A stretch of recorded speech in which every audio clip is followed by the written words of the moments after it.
Brian wasn't the first guy to take on that mission, but he had already gotten farther than most. If Olivia's heart was a door, then Brian was the pushy salesman who had wedged his foot in the gap when she tried to slam it in his face. For that, she resented him a little. He was good about the resentment. He was good about everything.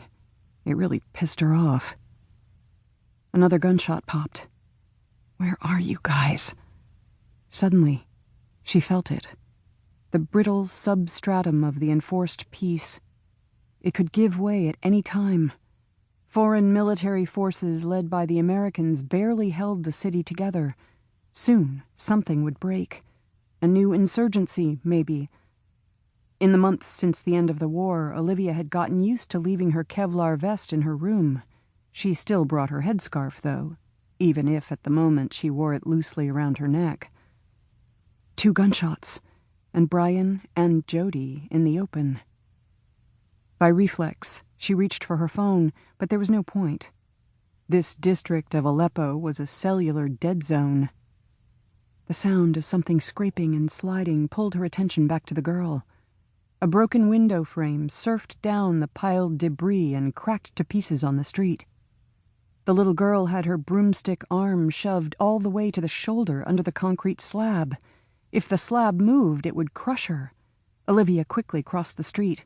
"Hey, kid, be careful!" From the top of the mountain of rubble, the girl looked at Olivia and pointed down. "Kitta! Kitta! Yeah, I get it. Your cat is under there. Kitta!" Olivia looked east, willing Brian and Jody to be there. Instead, a couple of old men crossed the street, their summer white dishdashas seeming to float them above a haze of dust. Olivia hated that she worried about Brian. That's what you got when you let the salesman stick his foot in the door. She should have known better. Olivia sighed and started climbing the rubble, muttering, "Ketta, the fucking cat." The heat was causing her bra band to chafe, though she had caked on talcum powder. Blinking grit and stinging sweat out of her eyes, she reached the girl and put on a smile. In broken Arabic, she asked, "Where's your mother?" The kid stared at her with eyes too big for the bones of her face. "Kitta," the girl said. "Right. Look out, kid." Olivia knelt in front of the gap. She felt off balance. The whole mass of concrete, wood, sheet metal, and glass threatened to shift without warning. Under the slab, a pair of eyes winked like green sequins. Olivia took a granola bar out of her shirt pocket and tore the wrapper. She broke off a corner and held it for the cat to smell. "Here, kitty." The cat didn't move. Hesitantly, Olivia reached under the slab. The cat crept forward, sniffing.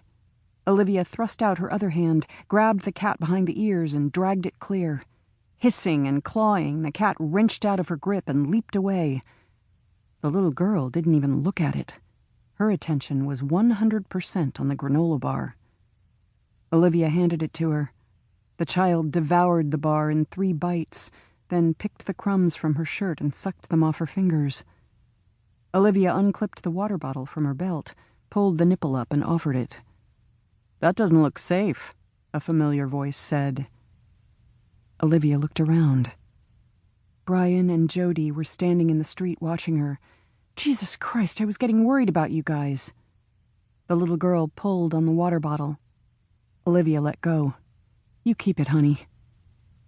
Clutching the bottle, the girl hopped from one semi-stable spot to another, and finally to the street. Jody put his arms out to corral her, but she ducked past him and ran away, yelling, "Kitta! Kitta!" Olivia climbed down with considerably more caution. Brian and Jody reached toward her, but she jumped the last 3 feet to the ground without their help and brushed her hands off on her pants. Brian's cotton shirt clung to his skin like wet rice paper. He held his arms open, and Olivia adroitly sidestepped him. Touching was part of Brian's vocabulary, but Olivia wasn't always in the mood for a language lesson. Brian stuffed his hands in his pockets. "I was worried about you, too." "You're always worried about me." "That's because you're always getting yourself into worrisome situations." Olivia shrugged. "Comes with the job."